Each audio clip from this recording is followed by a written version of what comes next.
the U.S. based on creating insurrection and acts that were not in line with providing security for legislators. There have been many individuals who served as presidents and leaders after their term pay for those wrong things that they did when they had the power to their disposal while they were in charge. For instance, Imran Khan from Mhm. Pakistan is also in line with the same. So when anybody is culpable and did things that were not supposed to be done against the Liberian people, since Liberian people sent them to represent and lead, and they did things against the Liberian people, and the law prohibits, the law will take its course. All we are asking, we just asking that all sides keep calm. Let us focus the law. Let the law take preeminence, and let try to put our feelings way behind and forget about insinuations and emotions, and focus on what the law says in line with these kinds of activities in our country. I would like to beg all Liberians using this medium, the closing argument here on Freedom FM. Let us keep calm. Let us stop stirring tension. Everyone is supposed to face the law when there's need. Nobody is above the law, so we should not panic. Madame Joel, I know her. This is an unblemished character since I've been knowing her.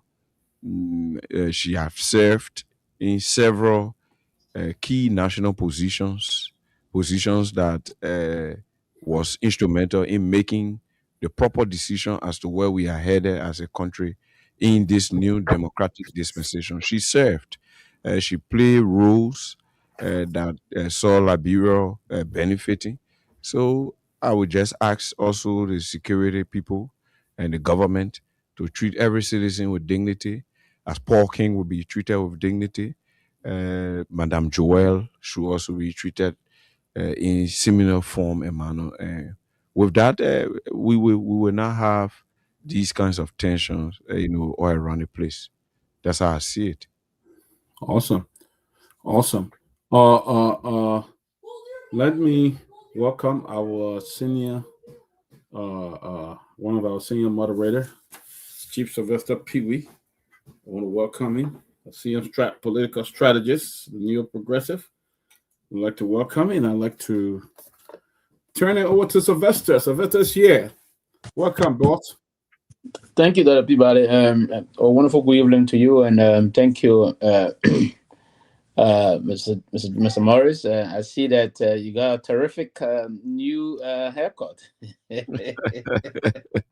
No, I'm very observant. I'm aware. I'm aware. Yeah, uh, I know. I hope you come from some. Where I please, were you going for special visit? No, basically, over the weekend, I met my political ally. Oh, you met And so your political I island, the met my famous. political ally, so I needed to be decorous. Yeah, very decorous.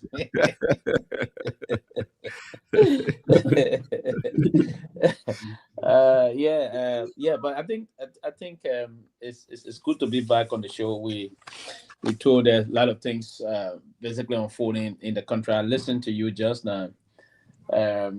Talked about the issue about the former vice president. I hope she's doing good. And I'm told she's still in the hospital undergoing treatment. That's correct. Sure, sure, Is that correct? Okay. Yeah, sure. still undergoing treatment. But by any chance, have the police commented on her status currently? Now, I mean, this kind of thing you have because this is a very it's a criminal matter now. She's been criminally charged by the Liberian National Police and the government of Liberia. Let me put it that way. And then this came about abruptly that she had to be hospitalized due to hospitalization. The kid had not yet been filed into court. Did the police, by any chance, or the government, by any chance, update the Liberian people on the status of the former vice president? relative to recuperation and that of uh, trying the date that was now found to be set to arraign her in court, or not, if that cannot be communicated. But what is there any conversation? Because the police being, I mean, you charge the vice president, and then she abruptly fell ill, and then you have to take her to a local clinic in Monrovia. But the problem here now is the police updating us on the status of the former vice president relative to her criminal charges and all those things. And any update, Jenkins, from that perspective, that the police have had a press conference, because the police knew of, oh, coming, getting playing into the media, right? Mhm. Do we now know what actually is unfolding? Is the vice president recurring, or is he stable? And as I learned the last time the police spoke, because the police director, while attending the president book launch, said clearly that the vice president was not stable and talking. So was she not stable and talking when she was taken? A lot of things people are not really paying attention to. But since then, have we been told the status of the vice president by the government No, or by and her family? If let me put it this way, by the family. If the government is not speaking up, is the family also speaking up? no. Basically, what's going on? In fact, the security have been tightened. In fact, I don't know whether you watch that video from Spoon. Credit to them. And when the Independent National Commission human rights official went at the clinic, they were denied entry. Up to now, the government have not updated the public as to the well-being of the former vice president, and the family of the former vice president. I don't think they themselves have that carte blanche to meeting the former vice president at will, and knowing and updating, getting updates on how she's coming on. And this is the situation, and this is what is troubling, that she will be in the clinic, being hospitalized and being treated. No update from the security forces. No update from family members, friends. Only select group of people in government are allowed to go and see the former vice president, even former officials who are supposed to be in solidarity with her are being denied. So this is the situation, and we are urging the police to come up with updates, because we need to know. Today is Monday, even though today is a holiday. Well, today is Monday, and we need to know as to how Madame Joel is faring since she went at the games hospital for treatment. Yeah, and the reason why I'm asking this, everybody, I would love for you also to come. The reason why I'm asking this is because a lot of folk have not been paying attention to this, and I listened to the police chief when they spoke to him when the Human Rights Commission folks went there, and they said according to the police, he gives some flimsy, very flimsy and stupid kind of an excuse that his phone was off. That's the reason why the folks didn't go. So imagine if the police chief of the Republic of Liberia is off. So I mean, there'll be no function about anything until the police chief puts his phone back on. That is just reckless and being irresponsible on the part of any very serious-minded police chief. You wouldn't go to a press briefing and say, "Oh, my phone." I mean, in a serious society, if any society is serious, you only have such a reckless person to be a chief of police who go and give the kind of excuse, "My phone off," and that's the reason why I didn't do this. But be as it may, you get to the point. He said his phone was off, so the human rights folks, he's sorry that he didn't reach that because his phone. So when his phone is on, the guy will call, "Okay, yeah, get the people in, get the people in." There should be a clear cut situation. The reason why the human rights folks went there, they are not political people, Mr. Police Director. You see, when you guys are appointed to perform on the basis of being partisan, then where does these things come from? These people are not partisan elements. These are human rights folks that want to see, because these things it will even help you, because the political institutions where the vice president is affiliated with is trying to say something is happening to the contrary.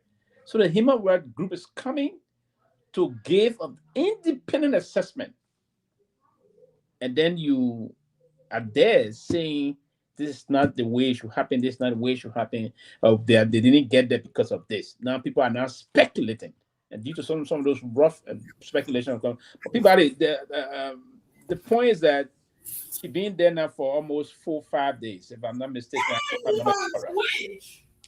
Is it appropriate that the government of Liberia come and tell us the status of the former vice president? If she's doing well, if she's still required to be in hospital, tell us. Or if she require advanced treatment, tell us. If she's recuperating, tell us. Okay, she's recovering from the treatment, and she will be in court this day or so. Would it be prudent if they were to engage into informing the Liberian people about that? About it? It should be. There should be. I'm surprised. There should be like a weekly update from the police. Probably every day they should update the Liberian on the status of the former vice president, because she's not just a ordinary person. She's a former first lady of Liberia. She's the former vice president and a former senator of the Republic of Liberia. So they should update the Liberian people on her status. I don't think I recall since they arrested her and took her to the hospital, there's limited information coming out of how she is doing, how her health is, what the case is about, and stuff like that. I still feel that there was a rush to arrest this lady. You know, there was a rush to disgrace her. And now she's going to be doing exactly what they should have done. They're going to keep her on house arrest. And this is what they should have done. Then to put her off those charade at the airport with the people driving and all this stuff going on just to prove a point. We have seen this kind of stuff before. At the end of the day, the case will just linger and drag and stuff like that. But I think they have not done well in providing information about her status and let other people know, and even denying a human rights group from going there is pathetic. What is so special? What is so much that you want to do that you don't even want anybody to visit her, even a human rights group who should be an independent body that will go in there to assess her condition and see if she was treated fairly or she's being treated with all the respect and they won't allow them to go in there. I think it saddens. It saddens because it only appeared that it just wanted to arrest her and bring the disgrace. You know, I don't mind just to have evidence. They can go ahead. You know, they have the evidence. It's important that they do the investigation. They bring those who are involved in the drugs together, but they should also be very transparent in what they do. And I think they are not doing it at this point. They are not. Absolutely, and that's the basic point, because we need, and then since the human rights folks went in and Jenkins quickly, we'll make it a little interactive. We haven't heard back from the human rights folks about revisiting and attempting to revisit the former vice president. Is that correct? No, the human rights officials on that same day said that when the opportunity is given, they will have a return to see how the former vice president is faring in terms of her dignity and her human rights, as to whether they are observed to the core. So they promise to return when proper arrangements shall have been made with the authorities. Okay, quickly before just slip on this, and this is better late than never.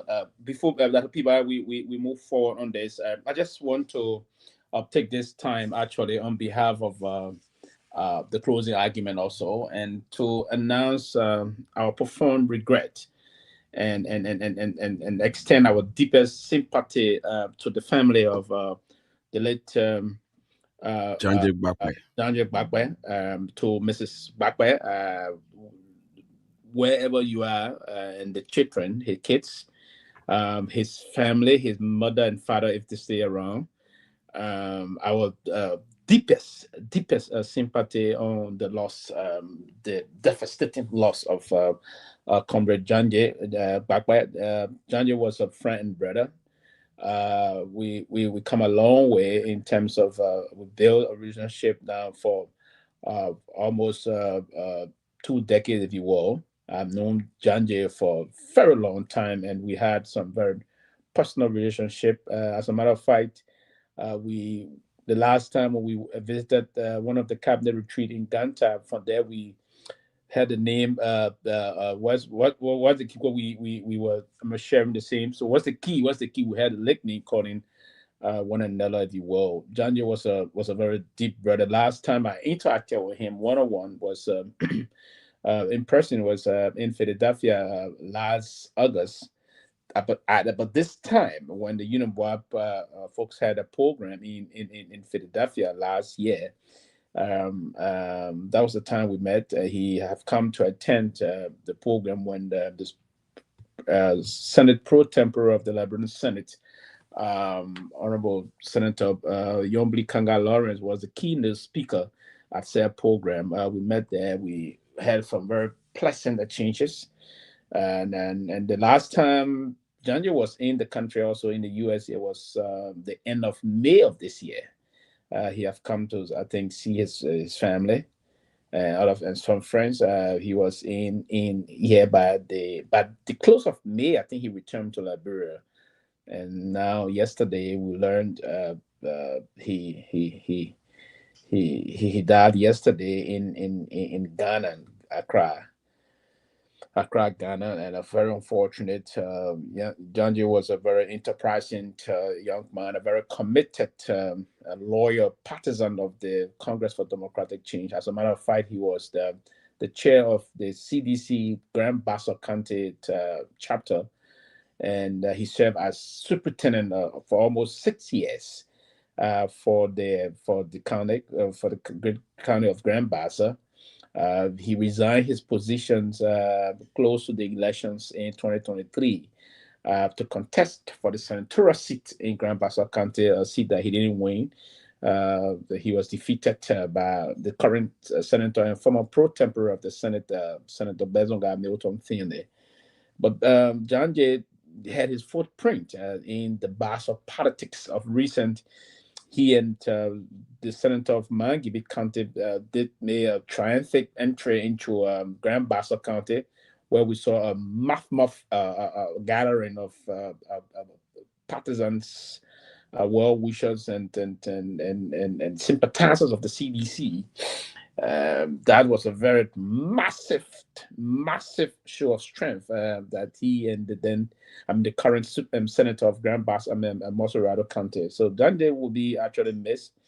This is a devastating loss. The loss is irreparable, if you will, particularly to his family. And then there's the CDC, but this is going to be a massive loss to his family, his wife, his little kids. So we want to extend our deepest sympathy. So people out there, I know you may have met Janja before. So I just thought to say this and extend our sympathy to the family for the demise of our fallen friend, brother Janja Bakwe. I met him a while ago at the Bassa reunion. I was in Maryland at the time a few years ago.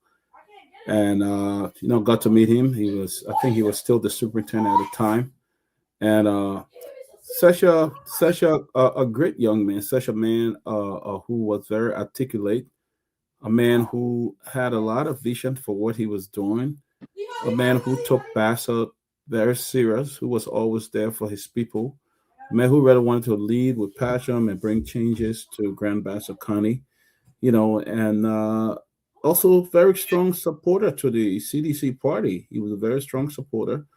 He was an advocate. I still remember there was a planned protest which he was going to be part of, or he was part of at the time. And he was even on the closing argument one time and provided, some of the reasons that they were going to stage that protest and some of the goal. So I think the people of Bassa, the citizen, his family, most of all his family, they're going to make a great, great leader. He was a good son of Bassa, one of the strongest Basurian ever produced, a very young man indeed.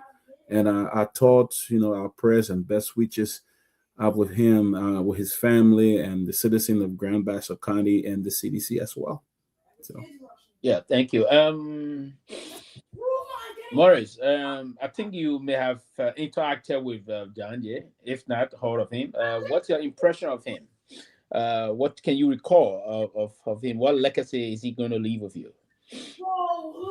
Yeah, basically, I want to join you guys in the closing argument and Freedom FM family to say sorry to our sister, our mother, and the kids, the entire family, friends, relatives, and partisans of the indomitable CDC.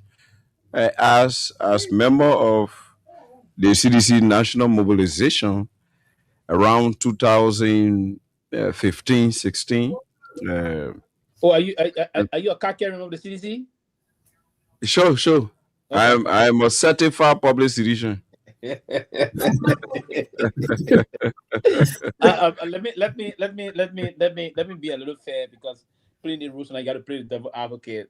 So, do you not? What will you say to those that will think that you will bring your partisanship to journalism? Can you? It can be fair journalism. I cannot. So, should I be as a Unity Party partisan or ANC partisan sitting with me across the table on the interview?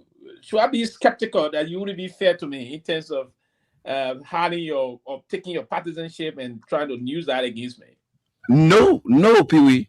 There should be no prejudice, because my position on this platform is Liberia first. In fact, I think you guys just uncovered that I am a sedition. Yeah. So it shows. I've been sensing it. You mean? I've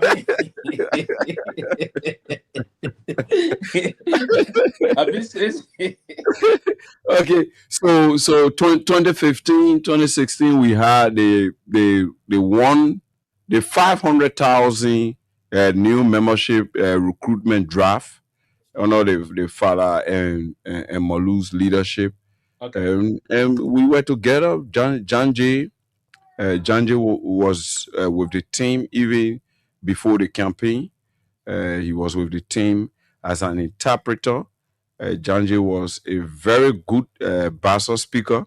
Very very eloquent. Like, he speaks English. That's how the brother was fluent in Bassa. No. I think he did very well in the Bassa. In Bassa, the English, yes. Sure. I agree with you. I admire him for that, and I must envy him for that. And so do the same in London, but I think in terms of I'm very good at it also. Okay. Yes, but he was excellent. He was excellent. I'm trying to find some of the clip, probably if not today or so, we'll play and listen to. Sometimes the man will do when he do that thing in his car and play this background music, then he trying to interpret it. You know what I mean? Interpret it, yeah. I hope everybody will speak 50% of that kind of Bassa. I hope I could, but I think I got stopped somewhere. I really wish I could. My mom tried very hard. My mom was from the Bassa tribe. She tried very hard, and thank God that at least I understand a lot of it. Sometimes it go really deep. I just get lost. I'm like, geez, I don't think I can do this one. But I really wish I could. Now I really sometimes say to myself, and I've been teaching my son, the little one that I know. So sometimes I teach him how to say hi when people ask him how you doing and stuff. I try to, and he's really learning it. He's learning it. Yeah, that's good. It's important. It's important, Doc. It's important. Yeah. And so Janje was a nice guy. He was a gentleman. He was a good gentleman. Janje, above all else, Janje was a committed and loyal friend. The last time we were together was 2017. 2017, because 2015, 2016, when we were on the recruitment drive, he was being used as an interpreter from the B region, as Zekepa area, because that's the confluence of Bong, Nima, and Bassa, and the Bazul and the plenty in between there. So he was being used even in Gibi, River Cess.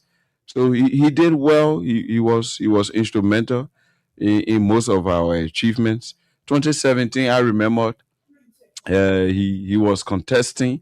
He was contesting in District 2, uh, being occupied at the time by the traditional elders chief, Zanzan Kawa's wife, Yeah, Mary Kawa. Representative Mary Yeah, yes. yeah, yeah. So we went there to pull out a political fight. We went there to give him all of the moral support, and with all of that, he was very respectful to the Oma. Let me just say Yeah. upfront, I share with him one at a time on that team. I think I came up. He contesting against Zanakawa, where Mirakawa one at a time. So that's how I come over here. I said, but man, don't tell the chief so. He said, yeah, You want to choose the Oma position? So that's how I go find it. So, yeah, And that's so I can still remember that. Yeah. Making me scared. So you want me to get out of the ring? I said, this is how many because that guy. We put fun of it, we laugh about it, and the rest of that, So he's gonna be missed, man. Yeah. He Daniel died very, very young. Very young. Especially the CDC. The CDC will miss him. Honestly, honestly. Listen, see most of those days of the struggle of the CDC. The days there was a time Molu, the rest of the folks, I think they went for sit-in action at the U.S. Embassy. You'll see Janji was more those people that were doing that hunger strike sit-in action. Janji being a very committed, loyal partisan of the CDC. Yeah, a very committed loyal. I'm now a citizen, right? I supported the CDC 2005 when I just made my debut to politics. In the second round, because I was then supporting Senator Somo Kupi for the Senate. When we won the elections in Lofa, but then we just moved in to understand the politics there. We have to choke the entire county, introducing the dual witness style of campaign, door to door in all of the 7th administrative districts of Lofa County. We won. It was a massive result. We won the election. Then the second round, we decided, we young comrades, me, Bob Gizzy, Biansadi, the rest of the folks, we decided so we would support Ambassador Weah candidacy. We didn't support Mam Salih. Unfortunately, he didn't win the election then. Right. Then 2017, I also supported the CDC and Mr. Weah won the elections. But Janji was a very devoted partisan. And I mean, the issue is that when you want to speak about bona fides, these were the bona fides. He's a bona fide supporter and the loyal supporter of the CDC. He was very committed to the cause. And yeah, I don't want to sound like in fact, you don't want to sound like me. in fact, he started. I remember Janji started with talking about after the poster ball and flyers, battle crab, man. He started from the policy response team of the CDC. You have Abdullah Mame, Musa Kone. You remember Peewee? Yeah, You yeah, remember? the rest of Yeah, that. yeah, And yeah, one thing I yeah. really recall quickly that the people yesterday, we should be moving on to other discussion. We needed to pay this homage to him and pay our large respect to him. One thing I recall of this of John Jill Love, the last time I was in the country was in 20 when I went to engage the campaign 2023. We have met at the Farmington Hotel. That's one of the last very great social interaction we had together. It was Janji Bakwe. I have landed then. There was a major program ongoing. They said So our launching, we couldn't get along the traffic. So we decided to take a room at the Farmington Hotel to sleep over. And John Jay have come from Buchanan, from the Kingdom, and he and the former business register chief, Samson Dean. I even spoke to Samson Dean yesterday. We met there. We had a whole night of just sitting outside the river there, having some time together. But one thing people had to quickly hear, Mr. Weah yesterday, former President Weah yesterday, when he was speaking to the Nigerian Bar Association, and then before he started this, he remembered John Jay. I think that was a profound movement rather, that resonated with most of the Seditian and even non-Seditian, that Mr. Weah paid tribute, asking the lawyers then and those that were attending their program to join him in having a moment of silence for a loyal partisan in the sun. He described Yeah. it. Yeah. And you know, Sylvester, what good thing is, it was the entire world pausing at that time to observe a moment of silence in honor of John Jay Bakbe. You have the highest Nigeria Bar Association, one of Africa biggest country. They were all having that event, and President Weah took the advantage to pause every one of them to reflect on the life of John Jay and others. I think it was very much profound indeed for him to do that. And you know, this young man, as I said, was a bright future. He had a great future ahead of him. Unfortunately, sometimes people are sick in Liberia. We don't have the kind of health care that they may need, or sometimes people just choose to go the other way, you know, to seek other means of getting healed. And who knows, this young man's life could have been spared with whatever he was dealing with, whatever health issue he had. It could have been spared had he seen the right practitioners. And unfortunately, he had to succumb to his illness, you know. But I think it was very profound of President Weah for him to pay that tribute on one of the world stage in Africa, you know, to pay that tribute. I think it was very profound, and President Weah did the right thing, you know. So in remembering his falling comrade.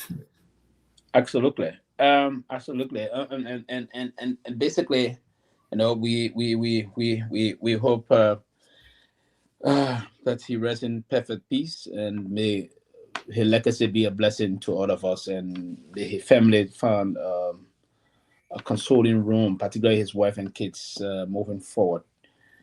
But John Keynes, there's a lot of things ongoing currently in the country. Something just came out. I want to click that to you so we can discuss it just later, but I will bring that back later on. But there are a lot of development currently in the country about issues that have been happening. I just wanted you, if you have the time, to update us with other concerning issues. We've been following this whole, we'll talk briefly about Joe Howard Taylor situations. We know for a fact that former President Weah is expected in the country tomorrow. And I don't know from where you're hearing about that. And then the current status of about the state of affairs in the country, and there's this situation that we've been gathering also about the resignation. We'll talk briefly about that. The resignation of the deputy press secretary to the president, Joseph Alai. Yeah, I'm told Joseph Alai resigned, but the press secretary, according to information, acknowledged the resignation, but she didn't further comment on the reason behind. She said it was personal, and I haven't seen it, but we've been receiving information that she didn't want him there as press secretary. She didn't give him the opportunity to even work there as press secretary. She always isolated him and took charge of things, asked the executive management reporters to never, ever grant him interview or so. I believe, I'm told he was deeply frustrated for those kind of a thing. He was not only blatantly and deliberately isolated, but there were some instructions from the executive management press crew, if you will, by the press secretary Kula Fofana, I mean, these are disturbing information we are receiving here. I mean, if this is done to a male is doing that to a female, they'll say, "Oh, this is in the workplace violence against." Why you think? Did you hear anything? Why you think Kula didn't want to see a valet? At a certain point, if I'm told, one of the journalists on the executive management is saying to me, even at one point in time, she instructed us at the Rabat International Airport to immediately disengage and have a conversation with him at the level of the Rabat International Airport. So what have you been hearing about his resignation? I think that came from the background of violating some of the 48 laws of power on the part of Joseph Valai. Okay. Yeah, I think as a young man, when you are around, you need to be meticulous in your proceedings because you have to learn. Honestly, you cannot overshadow your boss. The press secretary is the press secretary. Did he He's a, did he did he ever did he ever attempt overshadowing his boss? uh, Did he ever uh, get that? Piri, Joseph Valai, I know Namame, the I law, know Joseph Valai. the most powerful law of the for the law of Yeah, yeah, power yeah. Don't says never overshine your boss. outshine the boss. And then I No, know. no, no, don't outshine your boss. Did he So, attempt to outshine the boss? and this is the modus operandi of Joseph Valai. I know him. We all were at the Capitol building together, and he's a UP enthusiast. So I think it overwhelms his reasoning and intelligence in discharging his duties, responsibilities, and function. For instance, we are here on this platform. You do not expect Junkies Morris to control the platform when Sylvester P is on, Dr. Henry Peabody is on. No, it's not possible. Yeah, it's not possible. So when you will have that, let us be honest. The young man is overzealous. He's too, he's too talking and he's too rushing. He doesn't want to wait for his time. So that's why she saw it as an existential threat, a pressing danger to her survivability. So that was to snub him and just squeeze him in one corner. And he himself would have walked out by himself. And that what happened. She decided not to openly fight. She used intelligence because this situation of making Balai isolated, it had been in the news long since from No, no, 2024. no. But that's one of the reason what I thought, because this Mhm, is the presidency. That's what we did. I'm bringing this out, right. It's not because of the violation, right. I'm mhm, bringing this out, and the reason is that Valev got appointed, I think, in April of 2024. mhm, And ever since he got appointed, the appointment, press secretary and the two deputies, because they got the two deputy press secretaries should be appointed, if you will. There's no confirmation for those appointments. So immediately you are appointed, you get the job started. So immediately his appointment in April, I think April of 2024, but I have been very effective, if you will, in terms of relative to the function of that office, right? Because the deputy press secretary, you perform on the basis of assignment given to you by your boss, the press secretary. The press secretary will determine what kind of assignment you will perform because So you how know do how do you become effective when your that's what I'm boss see saying. you see you as a clear and present danger? I don't know if but again, I don't know why see him as a clear and present danger when he didn't have the ability or capacity to appoint himself to be secretary, press secretary, if you will. So, I mean, I'm just bringing this. I don't know. It been a long, holding time. I would have left ever since even the first 6 months if I'm not having the time to perform a role that I'm perform of someone I'm expected to work with, the person is giving me those kind of a attitude, right? I would definitely walk away. I don't know why he had to even hold on, but I understand the situation in the country. So sometimes you need a job to survive, to move on and other things. But I think he called it a day as a young man to move forward. I think that was the best decision.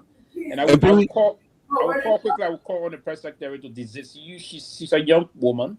mhm. Stop this kind of attitude. If you cannot, don't create the kind of a bottleneck for someone to not function in a way. So that's not her. That's not an inheriting job, right? If someone in the professional space, you have to do that. You stay. She's gonna meet that ahead of her one day. What is she gonna be expecting other people to do? You know, that's just nonsense. It was very unfortunate that she had to do that. But I think that's what I wanted him to do ever since. Call Yeah, it a he did. day, He did well. walk, He did walk well. away, He did well. walk away. Walk But away. that Walk away. everybody I'm just saying this. We just wanted to bring that as part of it. While we move on, the deputy press secretary Joseph Valai resigned from his position almost 2 months now. I'm told more than a month ago. He resigned, but he said was some because he don't want to be seen as he's leaving, so he was mindful as I resigned. But I think he was isolated. He was treated in a kind of a disdain manner by a then boss the press secretary. So that's what we're just trying to. What's your view on that? Yeah, Junkie said, when it comes to the full it loss of power, sometimes people don't understand how you do things. You get promotion sometimes. It's not always your right. It's not always your entitlement. Sometimes you got to look at your boss as somebody because your advancement and everything else depends on that person, stuff like that. So when you're working in an area like that where you think somebody is comfortable having you being around, I won't try to measure onto my boss, even at my job.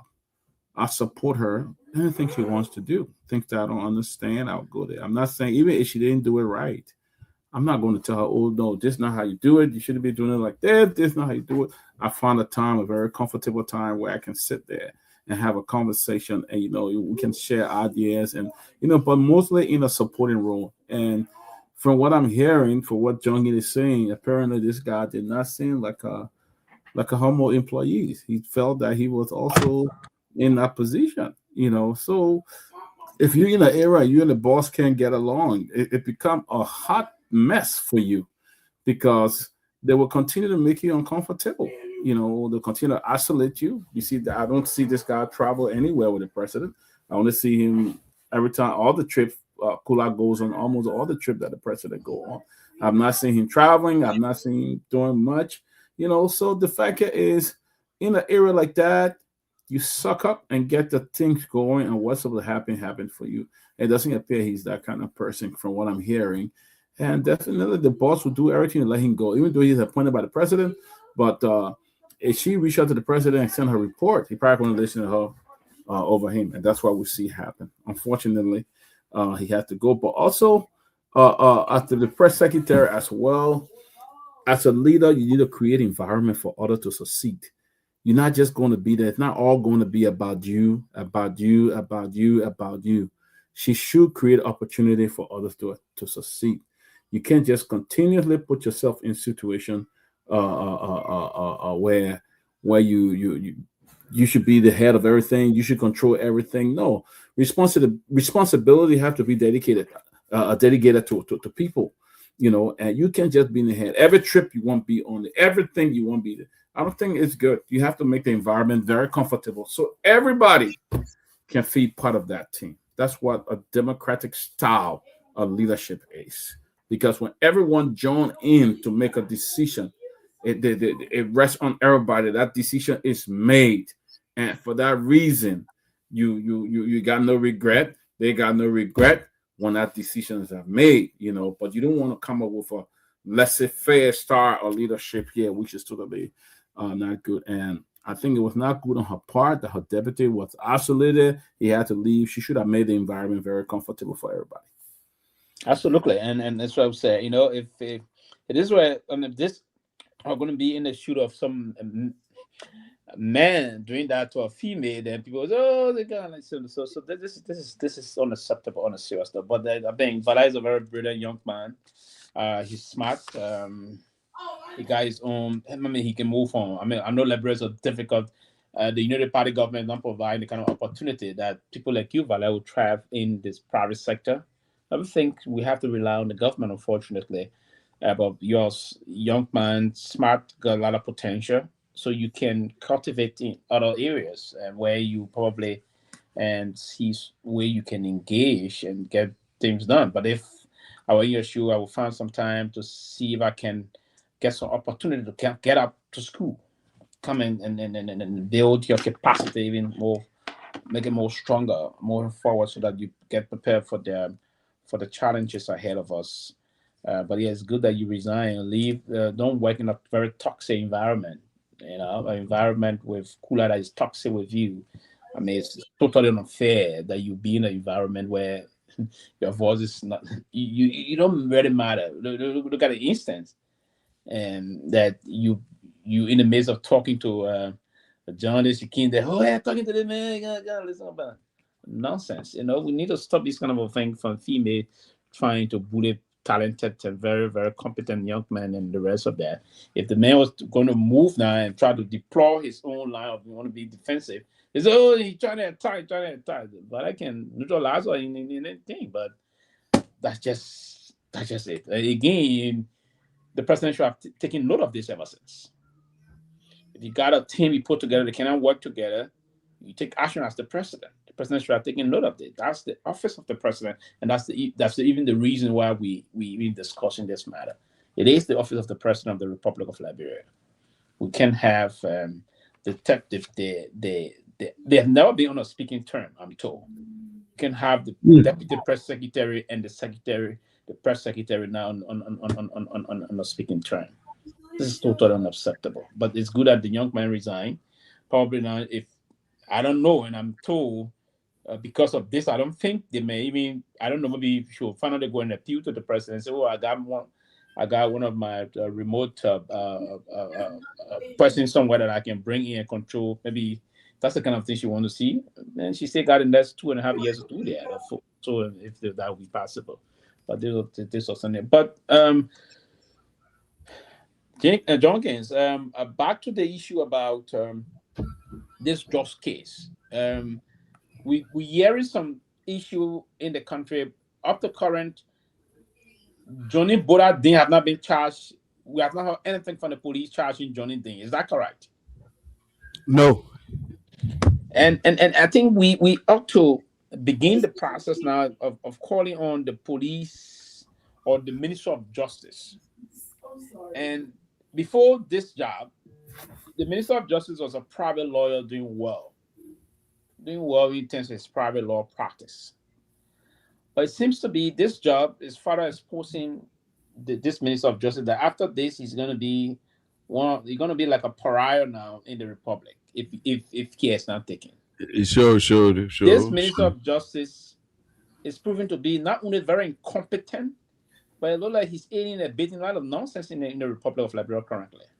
If you remember, the case with the majority and minority blacks, respectively, this was the same justice minister that came out with an opinion, and that opinion, useless opinion, was useless, and his approach to that situation was reckless, misguided, immature, and lack of every legal intelligence that should accompany the Attorney General's posture on national issues, especially when it comes to these legal matters surrounding justice. So the Minister of Justice, what he's doing, in fact, it is a posture of a party chairman that he's exhibiting right now, because there is no Minister of Justice that will do that the way he's proceeding. In fact, in Liberia, it is only the Minister of Justice that disagrees with the president, even openly, because the Attorney General has the authority to disagree with the president, since indeed the Attorney General is the chief prosecutor of the government, and anything contrary to the rightful thing or the rightful legal matter that should occur in the Ministry of Justice through the Minister of Justice is in error, is not in line with the law. It falls back on the government negatively, and it creates a dark cloud over the government's ability to provide justice and social welfare. So the Minister of Justice had not been very careful in his utterance. In fact, I listened to him the last time at the Minister of Information press briefing. He was very threatening. He was threatening us. In fact, he was intimidating our coming on these platforms behind these microphones to provide information to the public by saying the journalist, if you are coming up with information, you should stay away from intimidating. He said we journalists are intimidated. I know who we intimidating, the people that get guns, that then we intimidating. Just trying to instill fear in people so that if you even observe in Liberia, I think we and the Spoon Network and maybe a few other platform, one or two more, that are still on this drug matter. And many of the other platforms, entities have been tightly. I don't know if they were compromised or they are afraid because of the threats coming from the Minister of Justice. Because now the Minister of Justice threats are not empty. They've been realized. They've been accompanied by arrest, summoning. In fact, so many people who are supposed to be summoning them for doing the right thing, they are summoning them. So they are creating, under the Minister of Justice, Councillor Oswald Tuwe, the Ministry of Justice and the entire security apparatus, creating fear in the populace, instilling intimidation in the media landscape, to the extent that the police RG was given the go-ahead by the Minister of Justice to even accuse and draw in the media with this drug cartel situation. And all of these, they are the same allegations and accusations coming from other places that even the president himself using to act on officials of government. So why, when it comes to the closing argument, puffering and arguing on these same things that have been used, in fact, by the office of the president to take administrative action, then the Minister of Justice comes out with intimidating statements, comes out with threatening remarks, to wanting to arrest people and putting them behind bars just for taking up the time to come and serve country. It's just, sorrowful on his part. I can say that to you, Pee-wee, Dr. Peabody, and the public. It's sorrowful on his part because there were many Minister of Justice around before he came. There was a Jenkins Scott. There was a Frederick Cheru. There was an Eniton Vama from Bapulu County, and you can name them. So there was also there was Ichia Chipo. There was Kobe Johnson.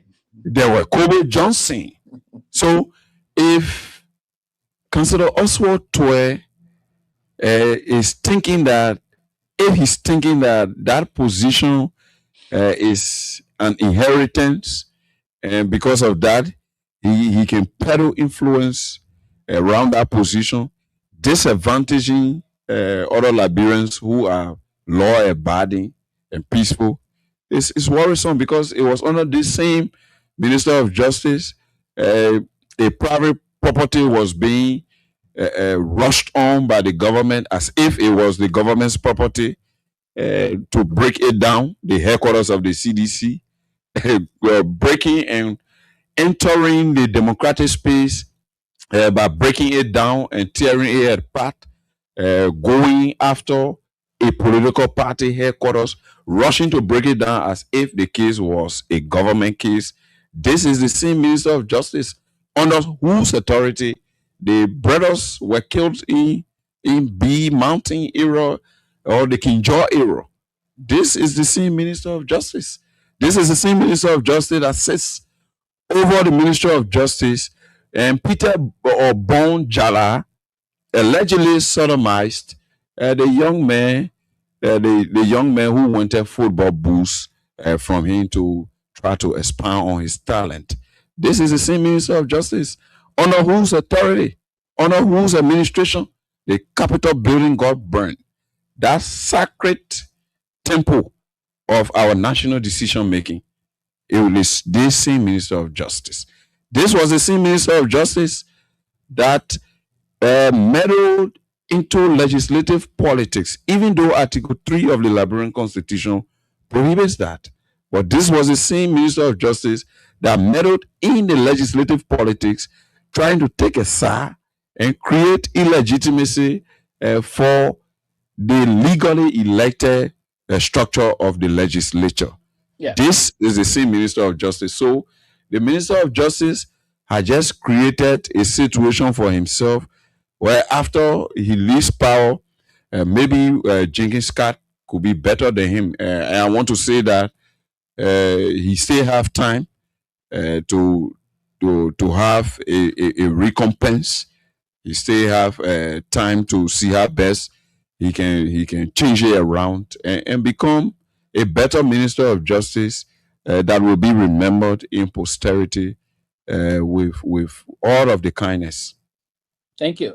Yes, I think the reason why I brought this because we've been seeing the spectacle created by the police chief and the rest of that, even the Attorney General, on the case of other folks, Paul King, former Vice President Madam Taylor, but we yet to see the police or the Justice Administrator come up with charges against Johnny Dean that admitted taking $10,000 from those that are bringing in drugs in the country. 10,000 United States dollars. We told it's hundreds of thousands of dollars reportedly, but they are fixing it. They say only $10,000. But up to now, the police director is saying to us, when they asked him the question the last time in the press briefing, he stated that the CSD, the profession, he now be sent over to CSD. Come on, more than a month, almost 2 months, you stay talking about CSD. And then already admitted what CSD is doing. That other people, before we can probably draft that, we'll go to the line so Junkie can take some calls before 11 p.m. in Liberia. Why will you charge other folks that are challenging your accusation against them, but then you are not charging one of your own that is admitting dealing with these people? One of the things, Sylvester, we don't have a real justice system in that country, and that's why you saw how they treated Chairman Kofa. Our whole justice ministers is coming up after the Supreme Court rule. Have you seen here in America when the Supreme Court ruled? Have you seen the Attorney General come and say he interpreting coming a new interpretation? The great America where we live. This guy came out and they blatantly did it. Nothing happened. At the end of the day, Chairman Kofa had to succumb to their wickedness and the rhetoric and the lies and the foolishness. And that's exactly what is going on. We see another case here again with Samuel Twe. Would they ever listen? The entire Supreme Court is controlled by the executive. What the executive want is what they do. For that reason, they can. That's why they can win a case, because they are not transparent when it comes to these things. They are not transparent, and they want to win a case in a court. Because they come out with all this charade. When we had the situation at the Capitol building, they were so eager to arrest Chairman Kofa and put him in jail. They just wanted to do it to prove a point. Now they brought all these people from America that are friendly with Wilfred Russell and friendly with the police director. They brought them. They fired a guy from Minnesota, paid them some money. Apparently, They got some cut in it as well. Said they were doing forensic investigation. They were doing all kind of stuff. Where is the case today? Where is the case today? It has died because they got no further proof. They can't really prove anything because they don't do their due diligence. They rush to make news. And you cannot use the justice system based on your emotional or personal feelings to impress people. And that's what they've been doing. They want to impress so badly so that Liberian people can say, oh yeah, they're doing the work. Take your time. In this country, when the Fed bring charges against you, only God can clear you from it. Because if it takes them 1-2 years to do the investigation, they do it. So when they land the charges against you, you look at your own charges, and you look at even the video of yourself and what you were doing. You can't even say a word. You know that's true. Yeah, go to the next thing you start talking. Cannot take a plea. Yeah, you gotta take a plea deed. You know what I'm saying? And that's but they don't do that here. All they are concerned about is creating the person the first day, the nurse, and then everything go down. They don't have their pieces together.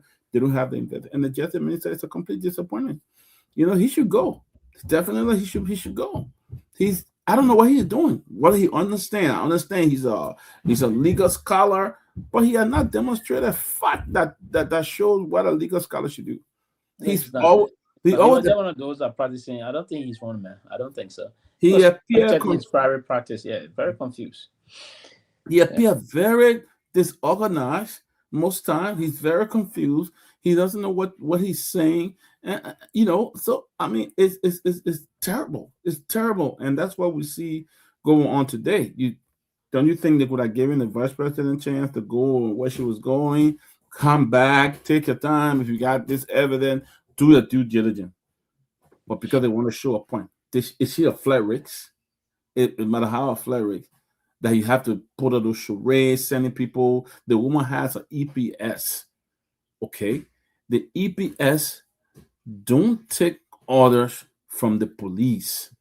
The EPS order is an executive protection stuff. It should come directly from the EPS or the president's office and stuff like that. But the police is sending their place there to block the woman, to do this and stop her from going, all those kind of nonsense. Yeah. Okay. So I think the problem is the justice minister needs to go. I don't think he understands what he's doing, unfortunately. He has so many times.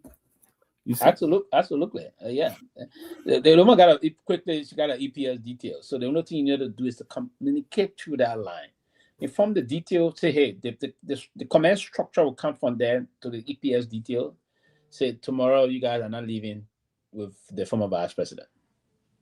The next morning, when she said, oh, and one of them will go to senior officer there, will go say, man, I don't think it's safe that you leave today. Yeah. So what happened? What happened? Ma'am, can you just even call the Minister of Justice? That's it. That would have been the civil last way to do it. You got the security. That's a chain there. But you already have a government assigned security with the former vice president. Inform the detail. Don't leave. The detail will tell you, go to us, say, ma'am, you cannot leave today. I don't think it's safe that you leave today. Then she's going to be curious to further probe. Why am I not expected to leave? Why am I not leaving? Say, ma'am, can you please call the Minister of Justice or the police director? Then she will place call. Then she'll be home. They will arrange everything.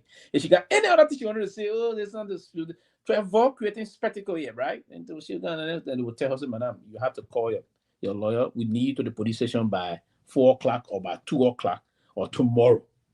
Call your lawyer. And you did all those things and she still don't want to come, then you can move folks to the area there, and then the EPS detail will know clearly they will stand down. Because there's an instruction from their high command that he's stand down because she been defiant. The detail will be asked to stand down.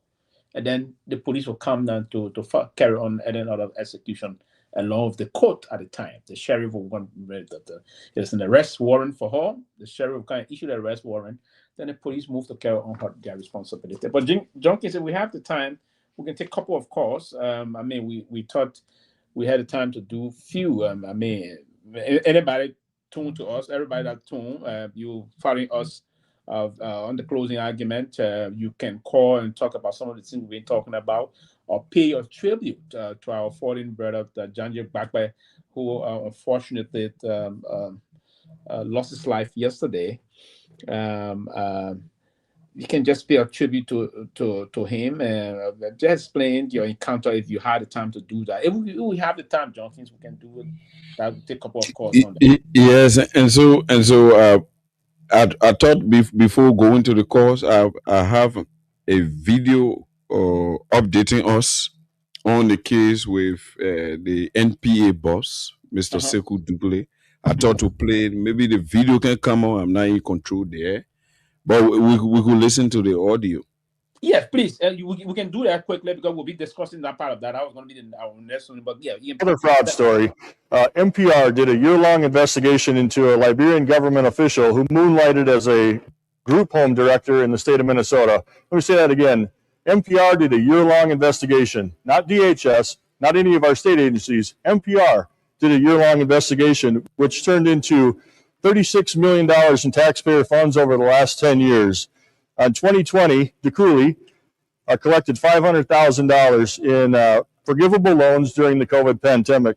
The state found Doucouré linked group homes of their employees' neglected residents in 10 cases. It investigated suspected maltreatment in group homes on at least 22 occasions, 4 of which involved the death of the resident. The state found the 5th resident died because he was improperly discharged. Despite living in Liberia, Doucouré was still running at least 3 Minnesota group homes until last week. During the NPR investigation, following a phone call from a reporter seeking comment on the story, Doucouré abruptly removed himself as one of the directors of the facilities. The allegations outlined in the report are deeply concerning, according to DHS. No kidding. $36 million in 10 years, that should be deeply concerning, and you should have done an investigation.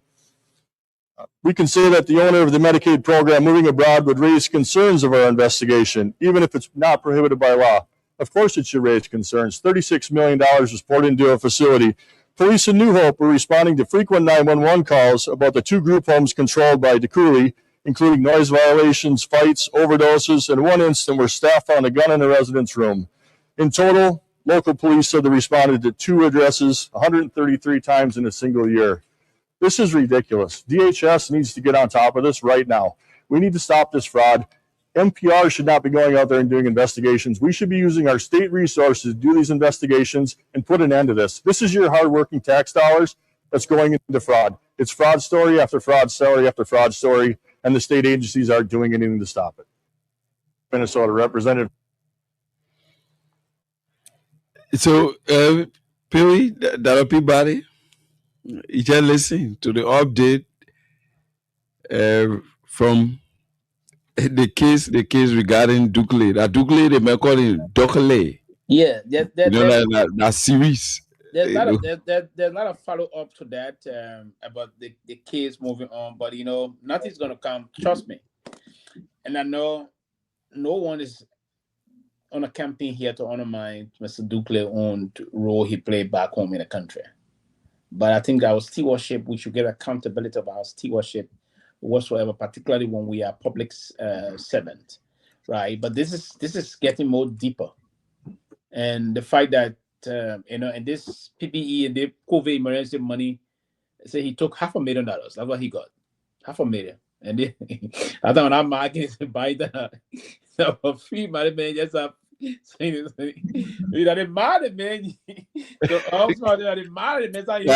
man used to bankroll the United Party into winning the 2020. He's how the person to make it. Man said, "No joy, he won the free port job." Yeah, but it's not because of the man, the party chairman, the United Party chairman protested. Yeah, remember? Because the man was definite. But other people, before I capture you quickly, let me welcome Mr. Victor Nangwe. Victor, welcome to the closing argument. Thank you, sir. Good to be with you guys. Happy Monday. Thank you. People, you listen. 500,000. You know, you're right here, and you saw the. Did you apply for any of those COVID emergency fund too? I just felt that money was just too good to get it like that, so I didn't do it. It was just not the right thing to do to get it. just felt it because I saw a lot of people came up to me, oh, you got your organization can get this. I'm like, hell no. When it comes to the Fed, they will come back and get you. I know they will come back and get you. I didn't want to do it, but I saw a lot of young people around here. Some people who didn't even have hundreds of $1 billion went into that thing.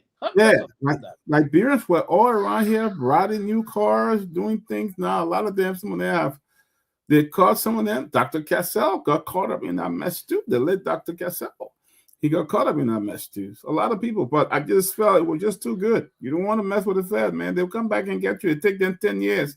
They'll come back and get you. And to good them, his nursing home got money. Look, for this guy, look, I don't know. It's true that he gave President Barker a lot of money during the election time, supported him, gave Jojo them money and everybody else. But this guy does not, his character are tinted. This is the same guy who duped the Chinese man. We saw that whole thing out there in the news. The Chinese man went to Liberia to try to get into court. What did it do? They killed that whole kid, the justice system again. I mean, that should have been a red flag for President Barker to ask that guy to resign after he got into that kind of conflicting issue with the Chinese guy and duping him out of his money. That should have been a red flag. They did nothing about it. When you owe the man, the case settled. Here we go again. You got a sitting government official who is involved, who business in America is being investigated, and who could probably go to jail, or the U.S. government could probably ask him to be extradited to come back to the U.S. and stand his trial, because they will be indicted. I see people going all around, oh, he never been indicted, he never been charged, he never been this. It's a matter of time. Investigations going on. But with all this going on, you still keep this person in your government to prove what? What kind of asset he is to your government that he will be on an investigation for this kind of huge fraud, and you still keep him there? I know the next time the president get out there again, you'll say he got full confidence in Duque, because Duque getting a lot of money from the cap. So that's what I think. But Mr. Number, I think we'll just tell you on this one. Then you follow up on other issues.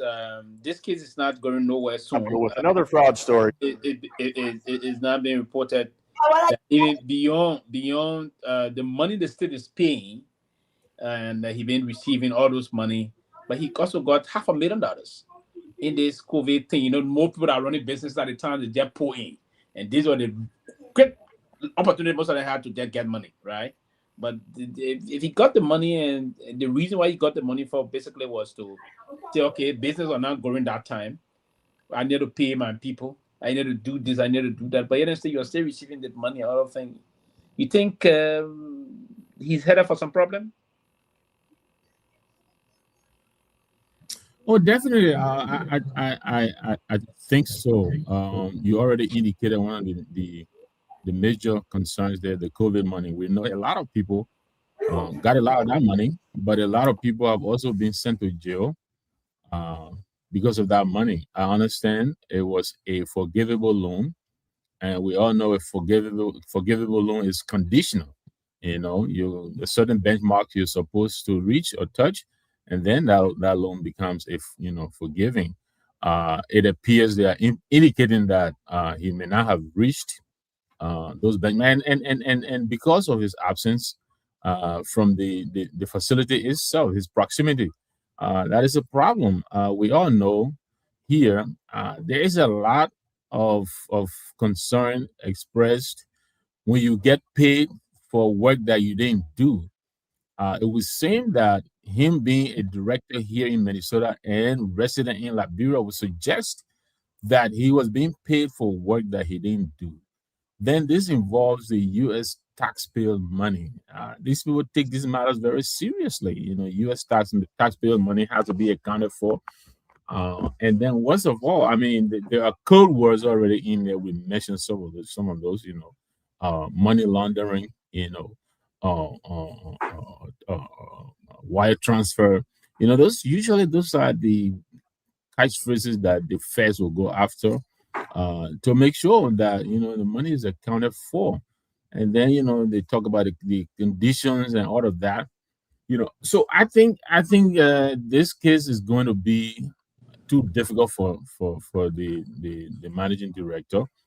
Then on top of all of that, you have a Democratic government in Minnesota, and you have a Republican government in Washington, and the Republican government in Washington is openly hostile to the government in Minnesota. They're looking for any and everything to, to go after this government in Minnesota. We all know the current governor was a running mate to Kamala Harris, Tim Walz, because of a previous situation that sounds similar to what the Mr. Dukley is now being, accused of. He was going to run for re-election. He decided it wasn't worth the trouble because he knew that yes. So that alone, forced him into retirement. And so the Republicans are going to pounce on this. I think 2 weeks ago, in fact, immediately when this story broke, we reported here that the leader of the Republican in the House had already latched onto this story. She came up with her story, and then a number of Republicans, are stretching this. They're going to go after the Minnesota government. So the Minnesota state government is not going to take the fall for something like this. So I really believe almost 100%. I'm not a financial guy, but I think this story, we haven't heard a lot of it yet, and I think it's just starting. So I mean, thankfully for Mr. Dukley, like Junkin said, Dukule, Mr. Dukley has already retained, a lawyer. I hope that lawyer is a very good one because they're going to do everything to nail him. And the reporting that NPR did, NPR is very credible. We all know that, National Public Radio. They're reporting, and this is a year-long report. These people, they brought in a lot of facts, to connect, as we say here lately, to connect the dots. So it sounds like this is a real big deal, and Mr. Dukley will do well to prepare for it. As you indicated earlier, Sylvester, he already had something going on with him in Liberia, and then we're hearing that this Chinese man, the money he's accusing him of defrauding him of, some of that money may have found its way in Minnesota to help him open these group homes. We don't know all of it. So if some of this money found its way back into the UP, that is also going to be a problem. So from all indications, it looks like this is a big deal. Absolutely, and that is it. It was this. I was just reading a little bit about this because there was a special act the federal government passed, Congress passed in 2020. I think it was in 2020 referred to as the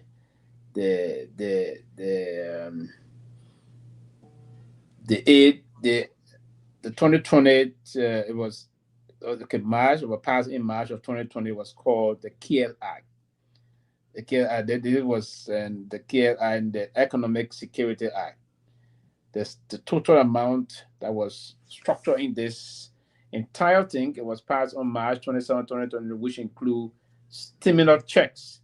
So it came from a level of $2.2 trillion. There you go. $2.2 trillion, imagine. So and I mean, it is presumed that billion will go on account for the board. They want to waive it, but this federal government has indicated here they're going to be investigating those that took it with some criminal intent and that cannot get some justification will be prosecuted. And they're moving on to some of those things too. So it's a very serious situation. But before you just join us, we're just talking basically about the vice president case, the former vice president case also, relative to her update on her incarceration or her arrest, if you will, because she was charged and the charges against her. But I think her anything basically from the government about this situation is. Should we be concerned that the government is tapping on giving her update about her story? Yeah, I think we should be, as has been with this case, Sylvester, the lack of transparency. I can understand the need to protect the investigation itself. I get that, but there is also a responsibility on the part that this government has to its citizenry. This is public office. This is not a private institution that they're running. They're running the government. It's a public office, and they are responsible to the public. They're supposed to keep us informed, you know. So there are this particular drug case has lots of moving parts. There is the part that you just mentioned, the situation with the vice president, that is concerning. Then there is the situation with the police IG, you know, with all the allegations flying all over the place about, you know, receiving gifts here and there. The justice minister now has been thrown into the fray. I read the statement he issued last night. Already the fact checkers are saying that the statement is riddled with falsehood. And, you know, so there is a lot going on for which the government needs to mount the podium every day. Every day, as in every functional democracy, you come on the podium every day. If they have to go to the Ministry of Information or wherever they go, you go there every day and you update us on what is happening. We're not telling you to give all your tactics and methods on what you're doing, who you're pursuing, and all of that. No, but you tell us, for instance, the status of the vice president. She is our former vice president. She's in the hospital. You're supposed to tell us how she's doing. What is the state? I mean, there are lots of reporting we've seen that she was injected, you know, wrongly, and all of that stuff. The speculations, you know, they will percolate until you come out to give us what the facts are. And so because of that, yes, they're supposed to come and give us an update on what is happening. We're hearing that the vice president might be going to court tomorrow, but there are calls by other people that because of a health situation, they may want to give us, you know, a house arrest situation. They got to tell us what they're doing, how they're proceeding. It's not a favor. It's not optional. This is mandatory because they're in public office. They're responsible to the public. They're supposed to come and update us and tell us what is happening. So yeah, they haven't done that. I have absolutely no update on what the vice president situation is. I have not been able to gather anything. I've tried nothing. I haven't seen anything. So I don't know the state of a condition, whether it is very serious, whether she's they're observing her, she's recovering. I have no idea. That is because there's no information available. To make matters worse, people have tried to go and see her. All lawyers, it is reported, the Human Rights Commission, all of these people, these are rights people that are supposed to gain access to the accused because they have to come back and report to the outside world her condition objectively. And they have denied them access. The IG argued that she's in a hospital setting. It's not a police station, you know, but almost everywhere, they have visiting time, even in the hospital. I think she's allowed to see people. Let the hospital say, you know, she's not well, you can't see her now. But the IG is not a doctor. He can tell us, you know, whether she's in a condition or not to get visitors. But that's what he's telling us. So this whole thing, you know, the lack of transparency, it is not working in the favor of the government. If they haven't found that out yet, word on the street is that they're covering up everything because they want to be selective in attacking this case, and that's not good for them. Absolutely, and it's really not good for them and the rest of that. Junkies, is it still possible that we can do a couple of calls? Sure. We can take few calls. Yeah, We can please. take few calls. Yeah. So this is the closing argument. We are live here on Freedom FM 87.9. We are also simulcast on other sister radio stations around the country, like Care Radio, Radio Baizu. And we are live on Truth FM 96.1. My name is Junkies Morris. Honorable Sylvester Peewee is here tonight on the closing argument. Honorable J. Honorable J. Victor Nangwe is here. Yeah, honorable people who are serving their country with dignity. You know, Junkies, let me break it up quickly, right? I was listening to you as I was getting ready to come on. I gotta say, you're very solid. I listened to your analysis on what is happening. You're pointing out the biases from the Attorney General in giving access to certain media houses and terming other media houses as Radio Kigali and all of that.